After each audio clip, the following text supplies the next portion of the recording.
Hello, everyone. Welcome to In the Corner, the place where every cricketer wants to be. I'm your host, Callum Duncan. Thank you so much for joining me for another episode of the podcast. It's been a while between drinks, but pleased to be back on the podcast covering this summer of cricket. Unfortunately, Australia has gone down to Bangladesh in the first Test match up in Darwin. And how great is it to have cricket back in the Northern Territory? Over 20 plus years since a Test match was played up there. And it's a really weird timing here in Australia because in South Australia, Western Australia, Victoria are very focused on AFL, Queensland and New South Wales obviously still very much in NRL season. So this Test match probably hasn't captured as much attention, but I certainly think now with Bangladesh getting this result in the NT, it's going to bring a lot more intrigue and definitely going to bring a lot more attention to the second Test match, which is due to start in Mackay on Saturday next week. So this is being recorded on Sunday, hours after Australia lost to Bangladesh by 9 wickets. It all started on day one, which was on Thursday, with Pat Cummins winning the toss and electing to bat, and Australia being rolled for a very modest total of 180. And unfortunately, you don't win too many games of Test cricket. It would have very much hinged on the bowling attack of Stark, Cummins, Hazlewood, and Lyon running through the Bangladesh top order. But you got to give some credit where credit is due to Bangladesh. The way that they have played throughout this Test match has been absolutely outstanding. With the ball, with the bat, in the field, they held all their catches. I genuinely think it's been faultless Test cricket from Bangladesh, and you can see that Bangladesh were a bit match hardened. Australia haven't played a Test match since January with the recent Ashes series that's just gone by. Obviously, a lot of white ball tours for Australia, T20 World Cup, and you could just tell that they were short of a gallop in this Test match, and they didn't look match hardened. There were some players who have obviously been playing IPL. Players like Jake Weatherald have gone over and Bo Webster have gone and plied their trade in county cricket and done pretty well. But yeah, certainly a lot to talk about from an Australian point of view, but you do have to give credit to Bangladesh. Hasan, I thought on the first day was outstanding with 6 wickets. Mehidy Hasan in the third innings of the game was able to take 5 wickets, and that's a massive achievement. It was a pretty good pitch for Test cricket. It was one of those pitches, if you bowled well, you took wickets, and if you batted well and you bid your time, you were able to score runs. And I just think from an Australian point of view, there wasn't that much patience. They were looking to get on with it too quickly, whereas you saw, Tanzid, the opener from Bangladesh, was able to go on and score 100. Shanto was able to go on to score 84. They took their time at the crease, and they were able to cash in. They were able to wear this Australian bowling attack down. And I think it's the first time, as I said on commentary, it was the first time in 13 Test matches that Australia's fielded more than 100 overs. So when you haven't played competitive cricket, competitive Test match cricket for nearly 8 months, it certainly shows. And Bangladesh have played some really good Test cricket of late. Played in Pakistan and a couple of other series as well. So, you got to give some massive credit to Bangladesh, and no one ever gave them a chance. And cricket's a funny game. They were well on top. They bowled steady line, steady length. They really challenged the outside edge, and there was a couple of genuine peaches of deliveries. One that Bo Webster got 2 absolutely cracking deliveries in this Test match. The Bangladeshis came to play, and I'm really interested to see whether they can back it up in Mackay or whether it's a real wake-up call for Australia and they bounce back to gear in the next Test match. But let's talk about a couple of... let's go Australians who are very vulnerable at the moment. I certainly think that Jake Weatherald is batting for his career up in Mackay on Saturday next week. I think everyone really likes Jake. I think everyone wants Jake to succeed, but it's a ruthless industry, and I think Jake's pretty lucky the fact that there's no one really banging the door down. You could argue Renshaw would be right in contention, Campbell, Kellaway as well. there's a lot of people who think they should make the change now and give a player a test match before they go to South Africa. I'm still of the opinion if you pick Jake for this series, you need to stick with him. But I certainly think he's batting for his test match career, and I don't think at the age of 31, if he was to fall out of the side, I think he'd be very hard pressed to get back in. As we've seen with this Australian team, it's extremely hard to get out of the side and then get back into the side. Case in point, Scott Boland, could have arguably considered himself one of the top 3 seamers in the country, and he can't even get picked when Hazlewood's available. So we'll talk about Josh Hazlewood in a moment. I thought he was pretty good in this game.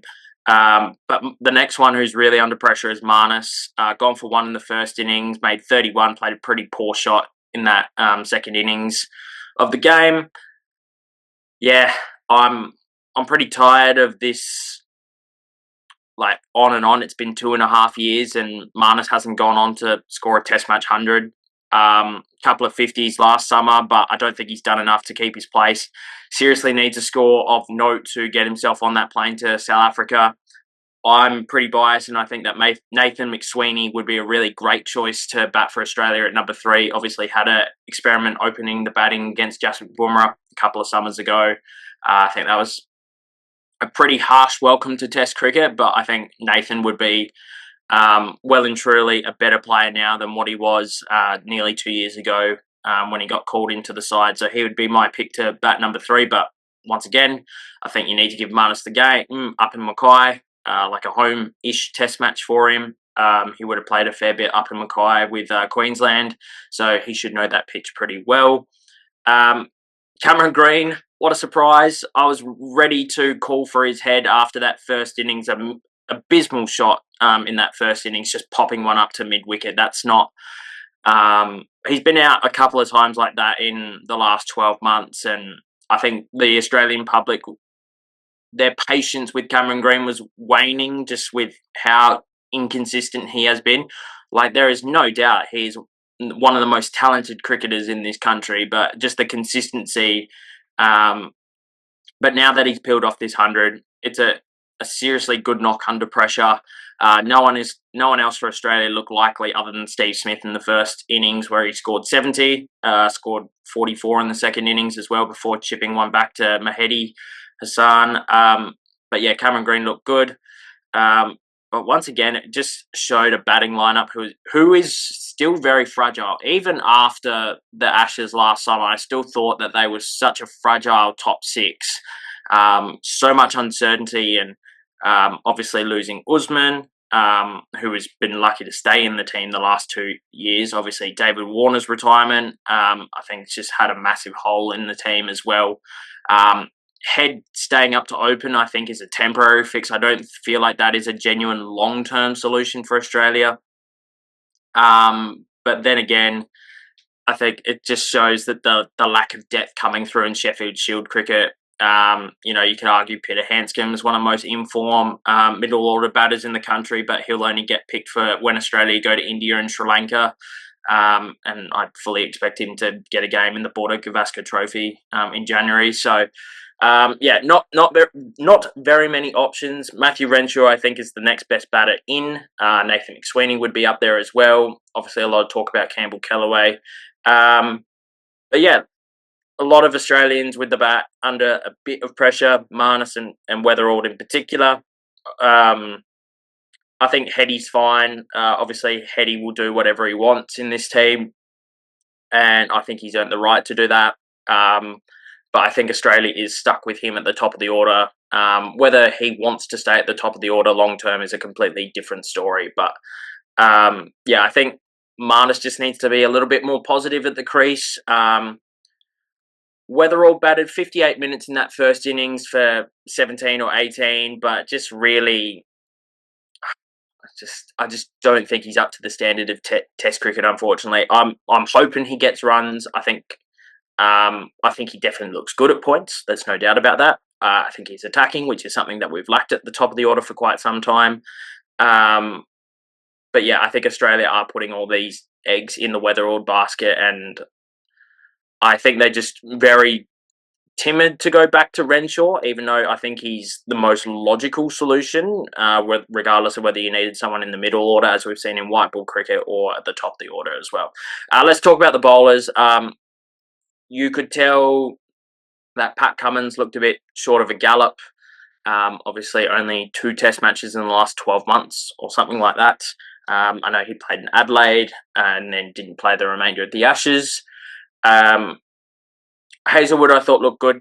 Australia, in their first spell with the new ball, I felt were just kind of searching for that fullish length. I didn't feel like they bowled with much intent into the pitch. I think they just kind of, the Bangladeshi quicks are not fast. Tuscan Ahmed is probably the fastest of them all, but there were barely points where he was touching 140 clicks throughout this game. He was sort of that middle 130s. I just think we were a bit timid with the ball. I thought Hazlewood looked the best of the bowlers by quite some distance, and there's obviously a lot of conjecture about whether he should be playing in this test match. But his record, 300 wickets in test match cricket now, average of about 24. The stats speak for themselves. I think there's obviously the Marrara comparison, and I think he's been such a great bowler for Australia. I believe would be in the top 6 or 7 wicket takers for all time for Australia now, which is such a great achievement, and it just shows the greatness of this fast bowling attack. But yeah, Nathan Lyon, you could tell, looked a bit rusty. Obviously a long layoff with that hamstring tendon injury that he sustained in Adelaide. But I think once he gets more overs in the legs and more competitive cricket, then I think it's going to be a welcome return. We saw the lack of spin last summer. But yeah, Mehidy was a little bit slower when he bowled on this particular pitch compared to Nathan Lyon. Mehidy bowled really straight, took the pace off the ball, whereas Lyon, I didn't think, looked very menacing. There were odd deliveries that definitely got a bit of bite and a bit of turn, but I thought Mehidy outbowled Nathan Lyon comprehensively in this game as well.